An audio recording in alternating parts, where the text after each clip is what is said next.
melainkan orang-orang yang terpilih. Dan di antara yang terpilih itu adalah kita yang sampai hari ini alhamdulillah masih diberikan umur, kemudian diberikan juga kesehatan sehingga kita dapat melaksanakan ibadah di bulan suci Ramadan ini, dan mudah-mudahan Allah Subhanahu wa taala menerima semua amal ibadah kita di bulan Ramadan ini. Amin ya rabbal alamin. Amin ya rabbal alamin. Bapak Ibu yang dimuliakan Allah,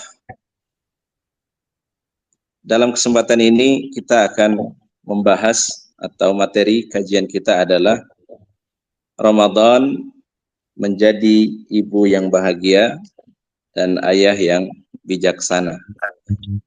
Jadi tema ini adalah kaitannya dengan Ramadan, ya, sekaligus ya, kita sebagai orang tua ya, bagaimana bisa menjadi ibu yang bahagia dan ayah yang bijaksana di bulan suci Ramadan yang mulia ini. Allah Subhanahu wa taala melalui ibadah yang Ia perintahkan di dalam Al-Qur'an, yaitu ibadah puasa di bulan suci Ramadan, ini tentunya bukan tanpa maksud Bapak Ibu semua, bahwa Allah ingin menjadikan Ramadan itu sebagai madrasah, sebagai sekolah, yang mana ini merupakan ibadah yang menjadi pembuktian keimanan kita semua. Oleh karena itu yang dipanggil adalah orang-orang.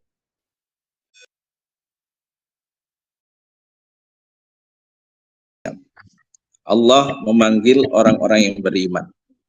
Maka ketika orang yang beriman itu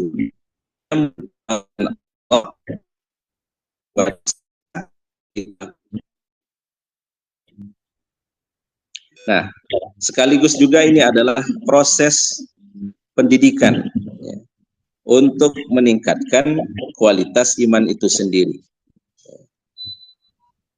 Seorang muslim ya, tentu menginginkan ketercapaian keimanan itu ya, pada derajat yang lebih tinggi, yaitu takwa. Yang mana takwa ini merupakan hasil output yang dihasilkan dari ibadah puasa yang Allah perintahkan. Ya. Sebagaimana firman Allah dalam Al-Baqarah ayat 183 yang insya Allah kita semuanya hafal. A'udzubillahi minasyaitonirrajim. Ya ayyuhalladzina amanu kutiba alaikumus shiyam kama kutiba alal ladzina min qablikum la'allakum tattaqun. Wahai orang-orang beriman, diwajibkan atas kalian berpuasa sebagaimana diwajibkan kepada orang-orang umat-umat sebelum kalian agar kalian bertakwa. Ya. Maka dari ayat ini kalau kita simpulkan betul bahwasanya Ramadan ini adalah madrasah. Nah, madrasah ini sebetulnya bukan hanya untuk individu, bahkan ini adalah madrasah atau pendidikan untuk keluarga. Ya. Yang mana kita di dalam keluarga ada yang berperan sebagai ayah, ada yang berperan sebagai ibu, ada anak dan lain sebagainya. Nah, maka bagaimana menghadirkan tarbiyah Ramadan itu atau menjadikan Ramadan ini sebagai sarana pendidikan ya, bagi anggota keluarga. Nah, ini ada kaitannya dengan tema kita. Bapak Ibu sekalian yang Allah, Ramadan bagaimana menjadi ya, kita sebagai hamba Allah Subhanahu wa taala tentu menginginkan dari apa yang kita lakukan di dunia ini adalah kebahagiaan. Kita selalu berdoa kepada Allah Subhanahu wa taala. Setiap akhir sholat kita berdoa, Rabbana atina fid dunya hasanah wa hasanah wa qina adzabannar. Ya Allah, berilah aku kebahagiaan. Berilah kami kebahagiaan di dunia dan kebahagiaan di akhirat dan hindarkanlah kami, jauhkanlah kami dari api neraka. Nah, ini adalah puncak kebahagiaan ya, seorang yang beriman tentunya adalah di akhirat. Walaupun terkadang bisa saja di dunia itu dia belum mendapatkan kebahagiaan seutuhnya. Tetapi kebahagiaan di dunia ini relatif tergantung bagaimana kita menyikapi ya dalam kehidupan ini. Kalau kita mau melihat ya bagaimana teladan dari Rasulullah Sallallahu Alaihi Wasallam, bagaimana Rasulullah di bulan suci Ramadan itu ya, menjadi ya, seorang kepala keluarga. Ya.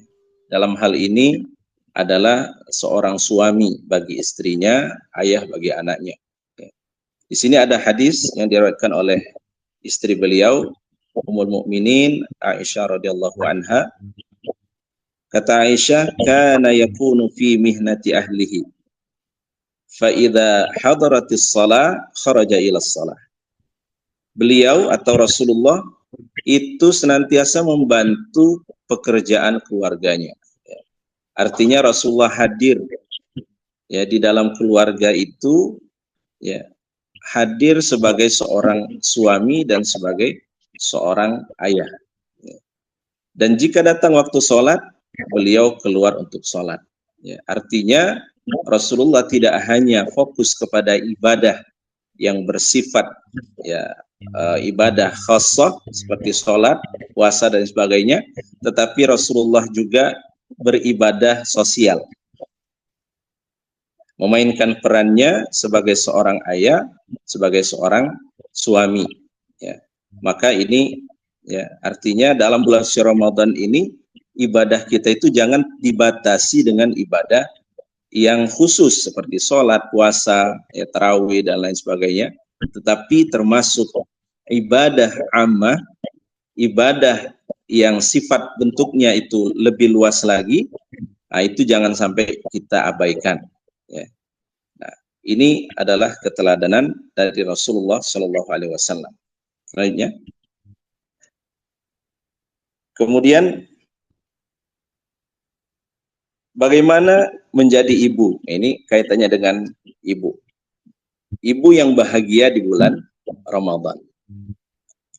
Imam Malik bin Anas pernah berkata bahwa ibunya sendiri yang menyiapkan baginya untuk belajar dengan adab sebelum ilmu. Jadi peran ibu itu ya, ketika dia akan bahagia ketika dia betul-betul memainkan perannya sebagai madrasatul ula. Madrasatul ula lil aulad. Ibu adalah sekolah pertama bagi anak-anak. Ya. Sebelum anak-anak itu belajar kepada gurunya di sekolah, ya, kepada ustadznya mungkin ya ketika ngaji atau lain sebagainya, guru pertama itu adalah ibunya sendiri. Ya. Karena ibunya lah yang paling dekat, ya, yang melahirkan, ya, menyusui, mengasuh, ya, mengajarkan ya, bagaimana berjalan, ya, bagaimana berbicara dan lain sebagainya. Ini membuktikan bahwa peran ibu itu sangat penting ya, ketika dia menjadi seorang ya guru pertama bagi anak-anaknya. Maka ketika seorang ibu memainkan peran ini, tentu kebahagiaan yang akan ia dapat. Ya. Walaupun tentu banyak cobaannya juga. Ya. Kadang-kadang anak tadi ya itu agak susah ya, diajarkan, mungkin perlu waktu, proses dan lain sebagainya. Nah, tetapi ternyata kebahagiaan itu bukan hanya saat itu saja, tetapi kelak nanti dia akan menjadi investasi bagi seorang ibu tersebut. Sebagai contoh bahwa ya, ketika seorang ibu dalam khususnya memberikan pelajaran bagi anaknya, sebagai contoh dia mengajarkan hal adab kepada anaknya, maka Artinya anak itu mendapatkan sanad langsung dari ibunya ya, dalam hal adab. Ketika anak ini tumbuh dewasa dan dia menjaga adabnya, dia mempraktekkan apa yang diajarkan oleh ibunya, ya, maka disitulah ya, ibu tadi akan mendapatkan transferan pahala yang luar biasa. Ya. Bahkan sampai andai orang tuanya, ibunya pun sudah meninggal, maka pahalanya pun tetap mengalir. Ya. Kemudian juga dalam hal membaca Al-Quran, ya. Mungkin ya, kadang-kadang orang tua itu karena merasa saya ini bukan ustadz, saya ini bukan ustazah, sehingga urusan mengajarkan anak ngaji itu langsung diserahkan kepada guru, ya, atau kepada ustadz, ya, atau ustazah. Ya. Padahal sebetulnya seorang ibu khususnya ini punya peluang yang sangat luar biasa untuk mendulang pahala yang besar, yaitu dengan mengajarkan dasar-dasarnya kepada anaknya. Kan mengajarkan anak itu kan nggak langsung kita ngajar ngaji ayat-ayat panjang gitu kan. Mulai dari mengenalkan huruf hijaiyah, mengajarkan Al-Fatihah, mengajarkan surat-surat pendek, mengajarkan doa-doa.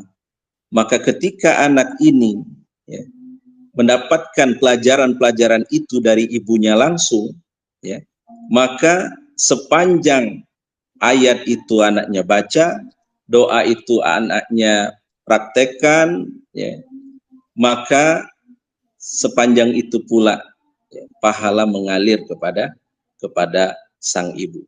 Ya. Jadi ibu-ibu jangan membiarkan peluang ini ya, hilang. Ya. Nah, itu kalau seandainya masih ada ya anak yang masih kecil ya, diajarkan ya dari orang tuanya. Ya. Nah, di sini menunjukkan bahwa ya ilmu ya seorang ibu mengajarkan ya, adab sebelum ilmu ya, karena fondasi daripada anak-anak itu adalah pada adabnya tadi. Nah, maka di sini katakan bahwa ibu adalah sekolah pertama dan juga ibu sebagai pusat emosi keluarga. Artinya emosional anak itu biasanya ya berkaitan dengan emosional seorang ibu. Jadi kalau ada anak yang mungkin keras gitu kan, ya bisa saja itu bawaan artinya pengaruh daripada emosional ya di dalam keluarganya. Atau mungkin ada keterbukaan ya. Emosi di sini tidak selalu dipandang negatif ya. Artinya bisa saja ya, hal-hal yang baik pun itu terbangun di dalam keluarga. Kemudian juga ibu di sini adalah sebagai pencetak generasi. Tadi yang saya sampaikan, perannya sangat luar biasa untuk mendidik, mengajarkan adab, dan mengajarkan ilmu. Ya. Paling tidak dasar-dasar ilmu, yang mana nanti ya, ustadz, ustazah, guru itu sebagai pelanjutnya. Ya. Maka dari sinilah kebahagiaan ibu ya, yang akan menentukan suasana rumah. Ya. Jadi ibu itu adalah pusat ya, sebagai artinya yang menghadirkan ya, kebahagiaan itu ya, di dalam rumah. Selanjutnya,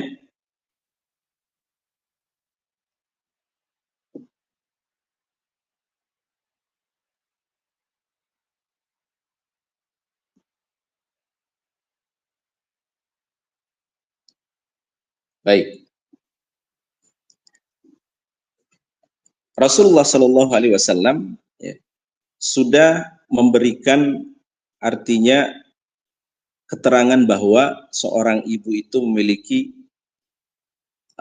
posisi yang luar biasa di dalam Islam, ya, di mana Rasulullah bersabda bahwa al-jannatu tahta aqdamil ummahat.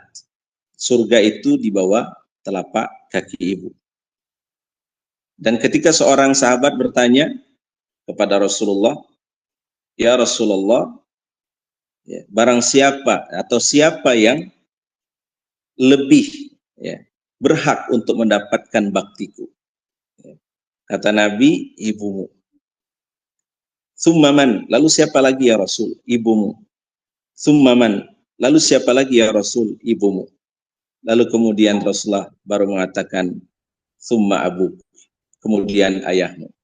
Di sini menunjukkan bahwa derajat ya seorang ibu itu tentu ya ini mendapatkan posisi yang lebih daripada ayah, dikarenakan ya pengorbanan ya seorang ibu yang luar biasa, mulai dari mengandung, melahirkan, menyusui, ya, mengasuh, membesarkan dan lain sebagainya. Nah, ini merupakan bentuk reward penghargaan dari Allah Subhanahu wa taala. Oleh karena itu, ya, kebahagiaan ibu itu sebetulnya ketika dia memanfaatkan kemuliaan ini ya sebagai amal jariah ya dalam berperan mendidik anak-anaknya, menghadirkan suasana yang menyenangkan ya ketika berada di rumah, dan tentu apa yang dilakukan ibu biasanya itu paling berkesan bagi anak-anak. Lanjutkan. Nah, lalu kemudian hubungannya dengan puasa. Ya. Tadi dikatakan bahwa tujuan dari puasa itu adalah membentuk pribadi yang bertakwa. Maka bahagia adalah buah dari ketakwaan itu. Allah Subhanahu wa taala berfirman, barang siapa yang beramal saleh, baik laki-laki maupun perempuan, dan keduanya dalam keadaan beriman, maka kami akan berikan kepadanya kehidupan yang baik. Ya. Kami akan berikan hayatan thayyibah, ya, kebahagiaan hidup. Ya. Ini adalah janji Allah Subhanahu wa taala ketika seorang itu beramal soleh, beriman, ya, maka Allah akan menjamin kebahagiaan untuknya. Ya. Kehidupan yang baik, hayatan thayyibah. Ya. Tetapi bukan berarti hayatan thayyibah itu kehidupan yang mulus tanpa ada halangan, rintangan, masalah. Ya. Tetapi kebahagiaan itu adalah ketika kita dapat menghadapi masalah-masalah itu ya dengan kacamata keimanan kita, dengan kesabaran kita, dengan melibatkan Allah Subhanahu wa taala ya di dalam ya masalah-masalah itu tadi. Ya. Kita mendekatkan diri kepada Allah, maka dari situlah kebahagiaan akan datang. Ya. Makanya di dalam Al-Qur'an Allah berfirman, wasta'inu bis-sabri was-shalah. Mintalah pertolongan kepada Allah bis-sabr, dengan bersabar, was-shalah, dan salat. Karena sabar dan salat itu merupakan solusi dari Allah Subhanahu wa taala dalam menghadapi berbagai macam cobaan ya, yang ada yang kita hadapi. Ya. Maka kebahagiaan ini merupakan buah dari ketakwaan ketika kita berhasil tentunya dalam pendidikan di bulan suci Ramadan ini. Lanjutkan. Lalu bagaimana ibu yang bahagia? Tentu kunci kebahagiaan adalah yang pertama keikhlasan. Ya. Yaitu mengikhlaskan segala pengorbanan. Ya. Itu sebagai bentuk ibadah. Kalau kita lihat memang pengorbanan seorang ibu luar biasa. Ya. Tetapi ketika seorang ibu itu mengeluh ya, atau tidak ikhlas dari pengorbanannya, nah ini menggugurkan ya, pahala ibadahnya. Ya, artinya, jikalau saja dia mengikhlaskan segala pengorbanan itu, maka itu akan dinilai sebagai ibadah di sisi Allah Subhanahu wa taala. Ya. Maka jangan sampai kita sudah capek, sudah berkorban, tetapi tidak bernilai pahala di sisi Allah. Ya, jadi kunci pertama adalah ikhlas. Karena orang ikhlaslah yang bahagia. Ketika seorang ikhlas dalam membantu orang lain, maka dengan membantu itu membuat dia bahagia. Ya, bukan malah membuat dia merasa terbebani atau malah merasa rugi dan lain sebagainya. Nah, kemudian yang kedua, tidak perlu membanding-bandingkan diri dengan orang lain. Tentu setiap orang punya kelebihannya masing-masing, punya karakteristik masing-masing, maka kita ketika kita qanaah, berusaha semaksimal mungkin, ya, lalu kita qanaah dengan apa yang kita dapatkan, maka itu adalah kunci kebahagiaan. Karena dari itu kita akan menjadi orang yang bersyukur kepada Allah. Ya. Jadi ikhlas, yang kedua syukur tanpa membanding-bandingkan dengan orang lain, kemudian yang ketiga mengubah setiap rutinitas itu menjadi ladang pahala. Ya. Contoh rutinitas di bulan Ramadan ini misalnya ibu-ibu ya masak untuk berbuka, ya, untuk sahur. Nah, ternyata masaknya ibu itu merupakan sedekah, walaupun duitnya dari bapak juga, ya. Tetapi ibu tadi dinilai sedekah, ya. Dinilai sedekah. Ya, maka jangan sia-siakan ya ketika kita ya berusaha untuk berkorban, ya, memasak, menyiapkan, ya, itu dihitung pahala oleh Allah luar biasa. Ya. Bahkan di antara ya, keutamaan memberi makan, menyiapkan makanan untuk orang yang berbuka adalah dinilai seperti puasa orang yang berbuka itu. Ya. Jadi dia akan mendulang pahala yang sama seperti orang yang berpuasa. Ya. Kemudian menyiapkan berbuka, ya tadi. Kemudian yang ketiga ini membangunkan anak, ya untuk tahajud. Ya. Nanti ibu-ibu, bapak ibu juga anak-anak kita akan libur. Ya, kita berikan kesempatan untuk libur pulang di 10 akhir Ramadan. Nah ini adalah kesempatan emas ya bagi bapak ibu untuk melanjutkan pendidikan anak-anak kita ini ketika di pesantren. Kadang-kadang saya suka bertanya kepada anak-anak ya, ketika pulang dari liburan, gimana? Apakah ibadah kalian di Ramadan, di 10 akhir Ramadan itu masih tetap istiqomah ketika di pesantren, seperti di pesantren, atau justru berkurang? Nah, ternyata jawabannya beragam. Ya. Ada yang alhamdulillah Ustadz, saya bisa istiqomah. Kenapa saya tanya, kok kamu bisa? Ternyata betul peran orang tuanya, karena orang tua saya itu selalu yang membangunkan saya untuk sahur, untuk tahajud dulu, kemudian sahur, kemudian ngajak ke masjid, ya. Sehingga ya itu bisa menjaga nilai-nilai baik yang sudah tertanam di pesantren. Ya. Nah, ini adalah amal jariah Bapak Ibu sekalian. Ya, jadi jangan sampai ya mungkin anak-anak kita yang di sini udah di awal Ramadan sampai hampir akhir Ramadan itu sudah terbiasa dengan kegiatan-kegiatan yang baik, ya, maka diusahakan nanti ketika libur Bapak Ibu ya bisa melanjutkannya. Lalu kemudian Ramadan dan pengendalian emosi bagi ibu. Ya. Rasulullah SAW bersabda, "As-siyamu junnah." Puasa itu adalah perisai. Jika salah seorang di antara kalian berpuasa, maka jangan berkata kotor dan jangan marah. Ya, sebetulnya ini hadis tidak spesifik kepada seorang ibu, tidak. Tapi semua orang ya, yang mungkin bisa saja terpancing emosinya ketika berpuasa. Yang namanya orang lagi lapar, kadang-kadang hal kecil bisa menjadi besar. Ya. Kadang-kadang ada saja cobaannya. Ya. Sehingga disinilah ujian puasa bagi seseorang. Ya. Maka dengan puasa itu diharapkan menjadi benteng. Ya.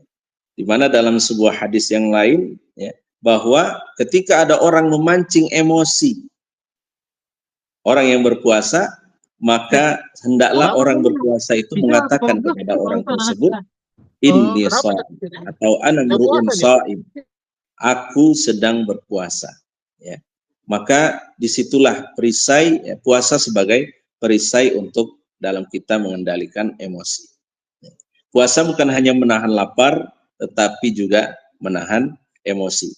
Kadang-kadang anak-anak kita ini di usia yang remaja, ya, itu mereka sedang belajar tentunya dalam mengelola jati dirinya. masih mencari. Ya. Nah, maka disitulah peran orang tua, ya, untuk bisa mengarahkan. Ya. Ketika seorang orang tua ini bisa mengarahkan, ya, bagaimana mengajarkan mengelola emosi yang mungkin, ya, darah muda ini, ya, mudah terpancing biasanya, ya, tetapi kita berusaha bagaimana menenangkannya, mengajarkannya bagaimana menyikapi emosi, ya, maka insya Allah dia akan belajar. Lambat laun dia akan menjadi dewasa, ya, dalam bersikap, ya, dan itu tentu adalah peran dari orang tua. Nah, kemudian berikutnya adalah menjadi ayah bijaksana di bulan Ramadan. Ya. Ayah tentu adalah pemimpin. Kalau ibu tadi adalah sekolah pertama bagi anak, maka ayah adalah kepala sekolahnya, ya, pemimpinnya. Allah Subhanahu wa taala berfirman, ya ayyuhalladzina amanu qu anfusakum wa ahlikum nara. Wahai orang-orang beriman, jagalah diri kalian dan keluarga kalian dari api neraka. Ini ayat ini ditujukan kepada para pemimpin keluarga, yaitu ayah. Karena tanggung jawab ayah bukan terhadap kesolehan dirinya pribadi, tetapi juga ia bertanggung jawab terhadap kesolehan istrinya dan kesolehan anak-anaknya. Ya. Maka tanggung jawab seorang ayah ini begitu luar biasa. Ya. Maka kita diperintahkan, ya, para ayah ini untuk mendidik, ya, mengarahkan, mengayomi, ya, istri dan anak-anak ini tentu di jalan Allah Subhanahu wa taala agar terhindar dari api neraka. Nah, maka ayah adalah penjaga arah keluarga. Ya. Rasulullah SAW bersabda dalam sebuah hadis, kullukum ra'in wa kullukum mas'ulun an ra'iyatihi. Setiap kalian adalah pemimpin dan setiap kalian akan diminta pertanggungjawaban atas yang dipimpinnya. Ya. Jadi kalau ibu itu tanggung jawabnya terhadap dirinya pribadi, ya. Tetapi ayah, ya, ketika istri dan anak, ya, itu tidak benar, maka itu adalah tanggung jawab ayah, ya. Tanggung jawab ayah. Disinilah letak bahwa ternyata ayah itu, ya, ketika dia mampu untuk mengarahkan anak istrinya, maka itu bisa menjadi kunci surga baginya. Ya. Ada sebuah kisah di mana seorang ayah yang sudah divonis masuk neraka, divonis masuk surga, tetapi gara-gara ada anaknya yang tidak terarah, ya, bahkan dia tidak arahkan, beda dengan dia sudah berusaha, ya, tentunya dia biarkan saja, maka, ya, anak tadi menjadi tanggungannya sehingga dia pun nggak jadi masuk surga gara-gara anaknya tadi tidak dia didik dengan baik. Ya, maka disinilah letak tanggung jawab besar bagi seorang ayah. Kemudian Ramadan dan keteladanan ayah. Kita mengambil, ya, kutipan dari Ibnu Qayyim rahimahullah taala. Beliau berkata, anak akan tumbuh sesuai dengan kebiasaan yang dia lihat. Ya. Artinya ketika contoh yang diberikan oleh orang tua itu baik, maka insya Allah anak pun akan ikut. Tetapi kalau contoh yang diberikan oleh orang tua di rumah itu buruk, maka begitulah anak akan mengikuti. Ya. Nah, contoh dalam prakteknya, misalnya nih, ya, sholat ke masjid. Ya. Bisa jadi, ya, ini anak-anak di pesantren sudah kita latih untuk mereka berusaha untuk berjamaah sholat 5 waktu di masjid. Ya, sholat tarawih, ya, kalau dalam bulan Ramadan.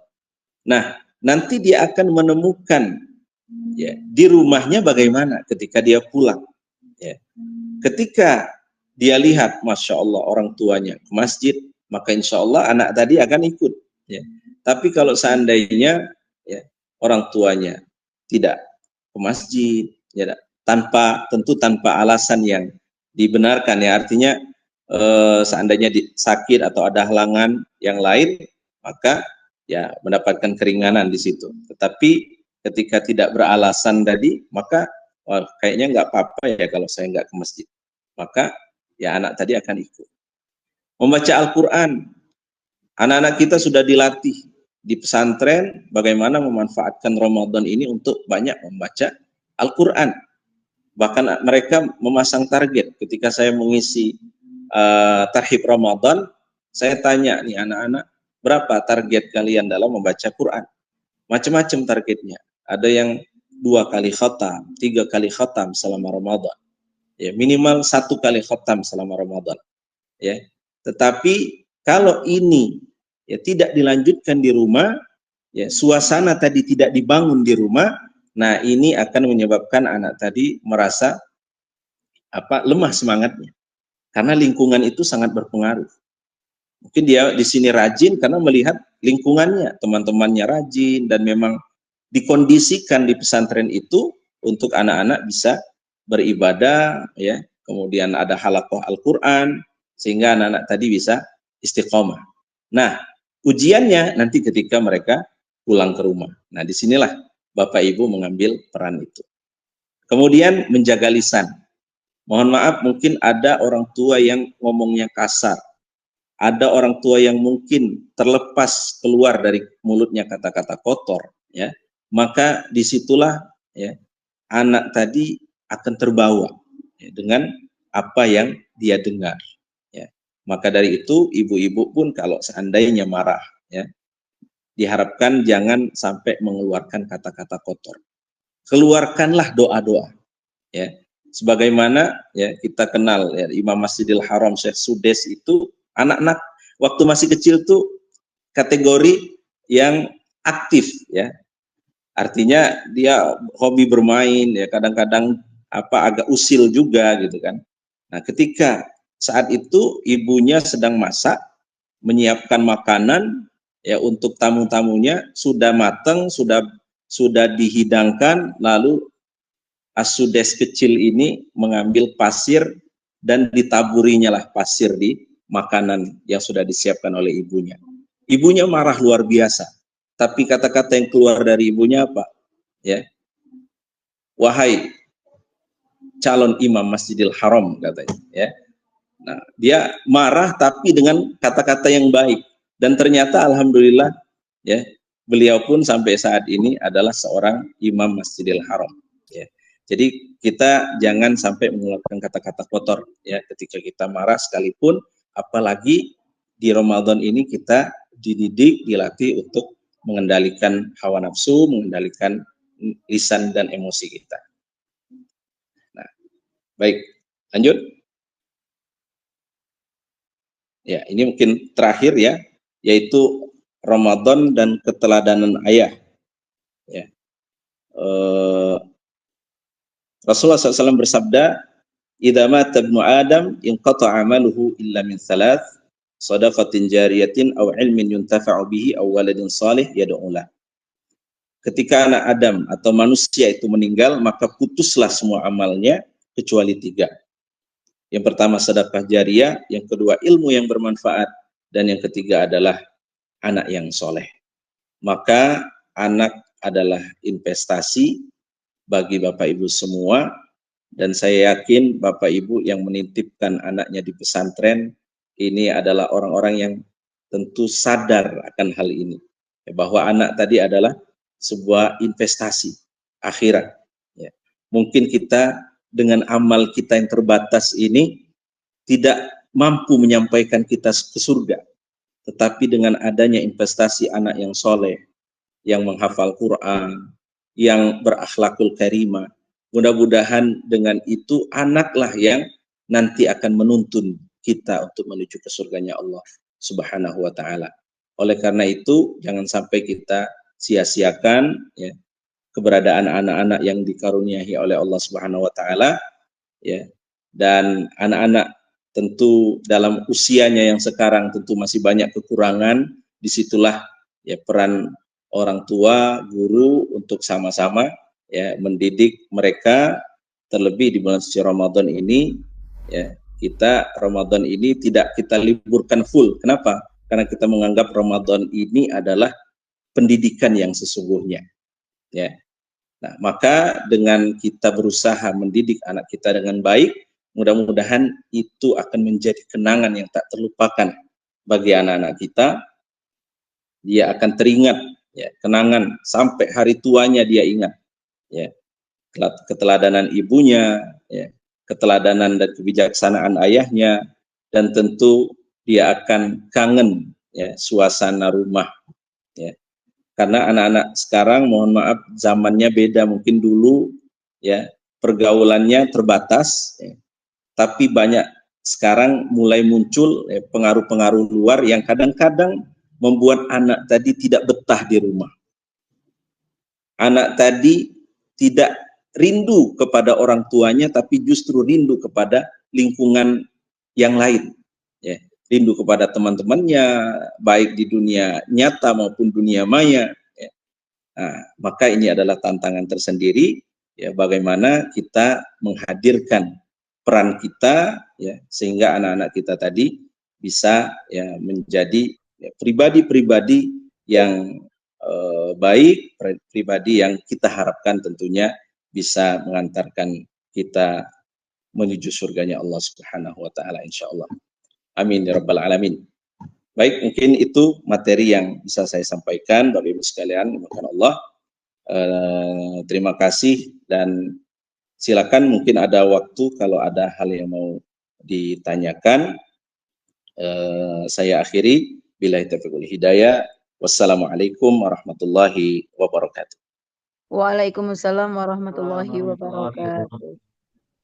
Oke, Masya Allah, jazakallah, terima kasih kepada Ustadz Hamadi Abdul Azim yang sudah menyampaikan begitu banyak sekali ya tentang bagaimana menjadi ibu yang bahagia dan ayah yang bijaksana. Baik Bapak Ibu, kita buka sesi tanya jawab ya seperti kemarin ya, kita silakan kepada Bapak-bapak, Ibu-ibu yang mau bertanya silakan dihidupkan atau boleh chat di room Zoom-nya ya. Boleh, silakan. Kita buka seluas-luasnya, masih ada waktu kurang lebih 10 menit. Silakan Bapak Ibu, sambil ngabsen yang belum absen Bapak Ibu ya di grup, silakan di absen.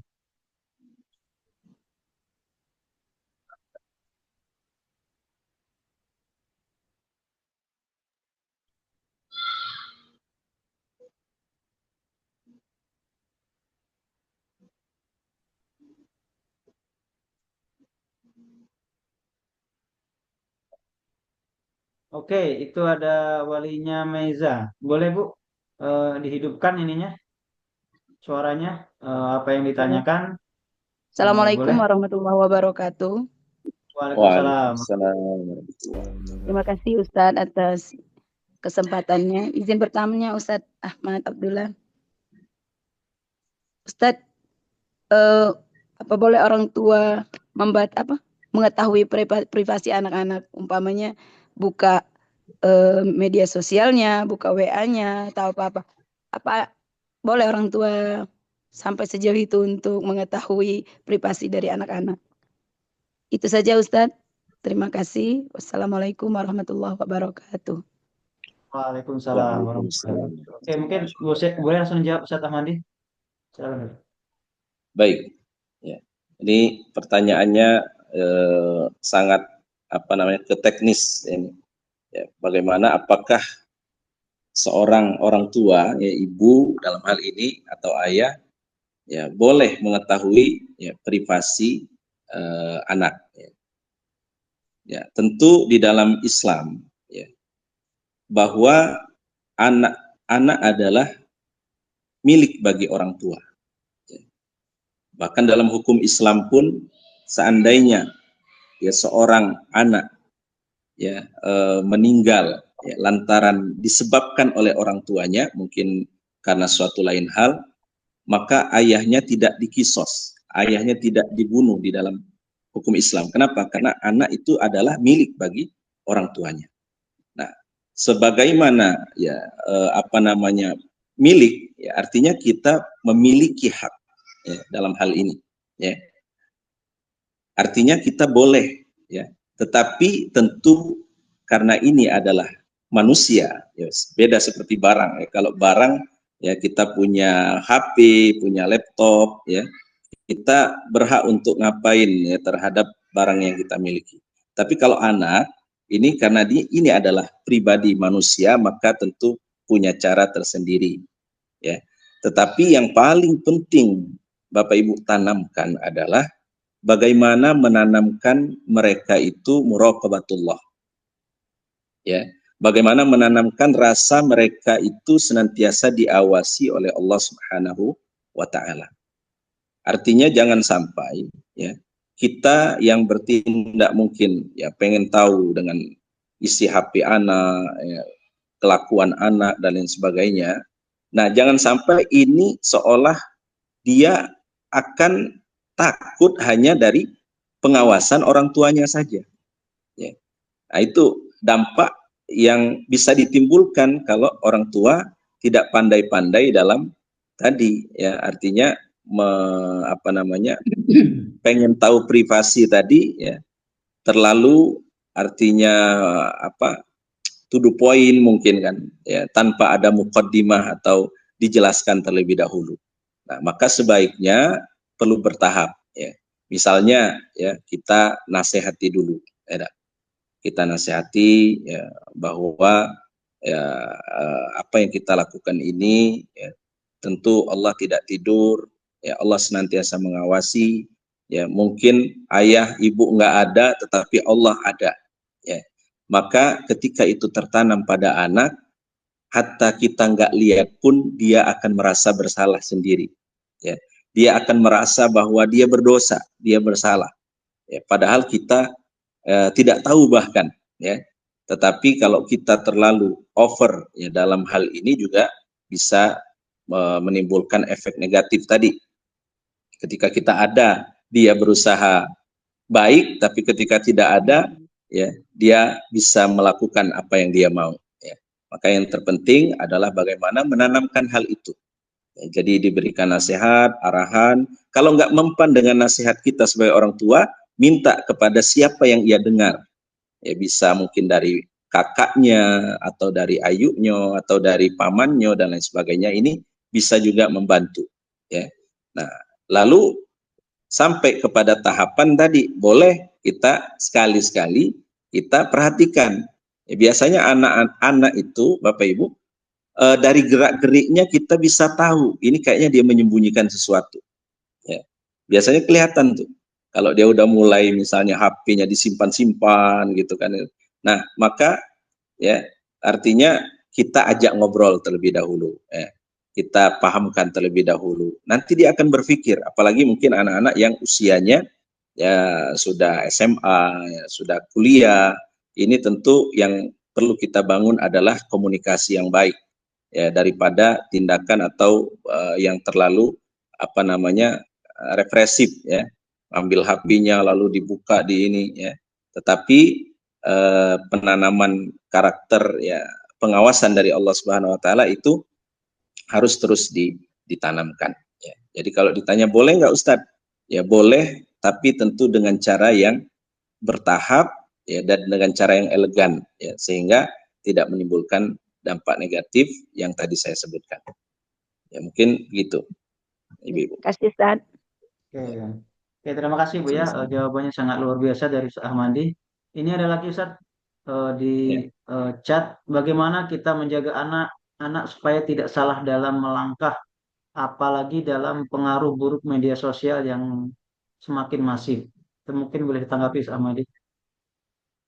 Iya, ya, memang dunia media sosial ini, ya, kita tidak bisa menghindarinya, ya. Yang kita bisa lakukan adalah bagaimana kita memberikan rambu-rambu, ya, kepada anak-anak kita, ya.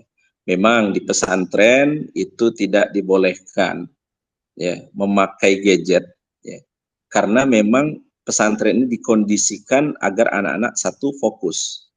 Yang kedua, keterbatasan dewan guru pengurus tentu tidak akan bisa 100% mengawasi anak-anak yang jumlahnya banyak ini.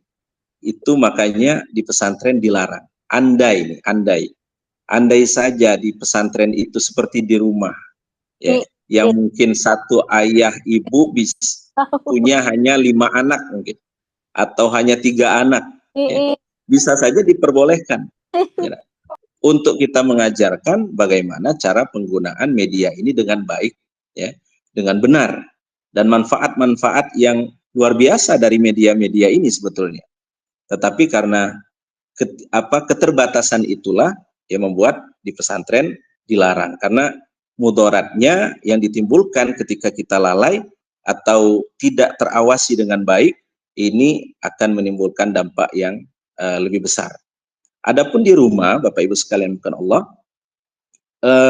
anak-anak mau pegang HP, ya boleh. Tetapi tadi saya sampaikan bahwa disitulah peran orang tua bagaimana mengajarkan penggunaan yang bijak terhadap HP. Misalnya nih, mulai dari mungkin kita batasi waktu, ibu-ibu ya. Mungkin anak-anaknya nanti ketika pulang libur, kadang-kadang pegang HP berjam-jam. Nah, itu ya kasih waktu, ya, kasih limit waktunya, ya. Hanya ini ya setengah jam ya maksimal misalnya, ya. Nanti ya kasih tugas-tugas, ya. Suruh bantu ini ya, atau ikut ayahnya kemana gitu, sehingga itu bisa memalingkan perhatian yang berlebihan terhadap gadget dan media sosial ini, ya. Karena tentu tadi pengaruhnya luar biasa, ya. Media sosial ini ibarat pisau yang memiliki dua mata, ya. Satu sisi bisa jadi menjadi baik gunanya, yang kedua bisa berdampak yang buruk, ya. Maka kita berusaha meminimalisir dampak yang buruk ini dan berusaha mengajarkan bagaimana menjadikannya sebagai media yang baik, ya, memanfaatkannya dengan baik. Ya, misalnya dengan ya mungkin dia membuat konten yang edukatif, ya, atau hal-hal baik, ya, silakan ya berkreativitas dengan gadget, ya. Tetapi kalau untuk terbawa arus, ya, apalagi misalnya melihat hal-hal yang tidak baik ya, yang ada di internet, maka disitulah peran orang tua untuk mengawasi, ya, kemudian juga memberikan pemahaman-pemahaman ya terhadap hal ini. Ya begitu ya cara kita bagaimana membentengi anak-anak ini, mengarahkannya agar mereka ya dalam tanda kutip selamat ya dari tantangan gadget ini atau media sosial yang ada di gadget ini. Itu Bu ya. Oke, terima kasih kepada Ustaz Ahmadi. Ada lagi Bapak Ibu, kita kasih kesempatan satu lagi mungkin 3 penanya hari ini. Boleh silakan dihidupkan mic-nya, silakan, ataupun di chat room-nya boleh, sebelum kita nanti mengakhiri kegiatan kita pada sore hari ini.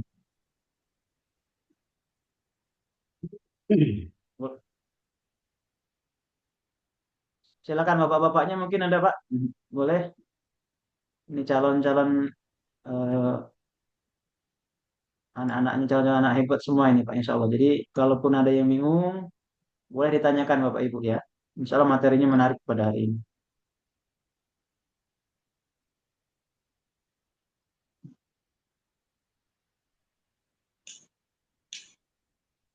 Kayaknya sudah paham semua Ustaz Ahmadi ini.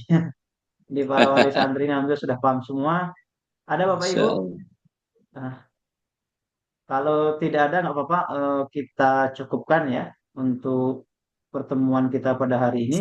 Mungkin Ustaz Ahmadi closing statement sebelum kita tutup untuk pesan kepada ayah-ayah yang bijaksana ini dan para ibu-ibu bahagia yang insya Allah akan menyukseskan keberhasilan anaknya di SMA IT Rodatul Ulum Salatiga. Boleh Ustaz, tafadhol. Ya. Baik, Bapak Ibu yang dimuliakan Allah, ya ini materi ya kita adakan ya, kita di SMA IT ini memberikan materi, memilihkan materi yang terbaik lah ya. Artinya untuk kita sebagai orang tua, ya kami sebagai guru pendidik di pesantren ini tentu adalah partner bagi Bapak Ibu sekalian. Ya, tentu ya dalam pendidikan, proses pendidikan ini banyak sekali tantangan yang mungkin Bapak Ibu tahu sendiri ya. Tantangan zaman ini perlu ekstra kita dalam pendidikan anak-anak kita.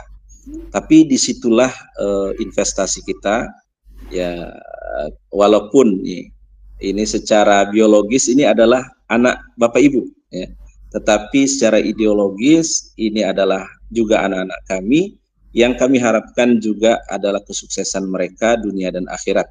Ya, tentu cita-cita kita ini tidak akan bisa kita wujudkan seandainya tidak ada kerjasama antara lembaga pendidikan dan orang tua sebagai al-madrasatul ula tadi, sekolah pertama bagi anak-anak. Ya, oleh karena itu ya kami harapkan Bapak Ibu sekalian maka Allah nanti ya ketika anak-anak libur ya insya Allah dari SMIT akan memberikan semacam penugasan-penugasan yang mungkin itu dapat berdampak positif bagi anak-anak selama liburan. Mohon kerjasamanya Bapak Ibu ketika mereka berada di rumah agar tetap menjaga kebiasaan-kebiasaan baik yang ditanamkan di pesantren, dan seandainya ada hal-hal yang kurang ya, yang Bapak Ibu temukan ya, itu tentu adalah evaluasi bagi kita bersama ya, karena anak-anak ini tentu ya kalau guru-guru di sini tentu akan berusaha semaksimal mungkin ya, tetapi tentu kekurangan itu akan tetap ada.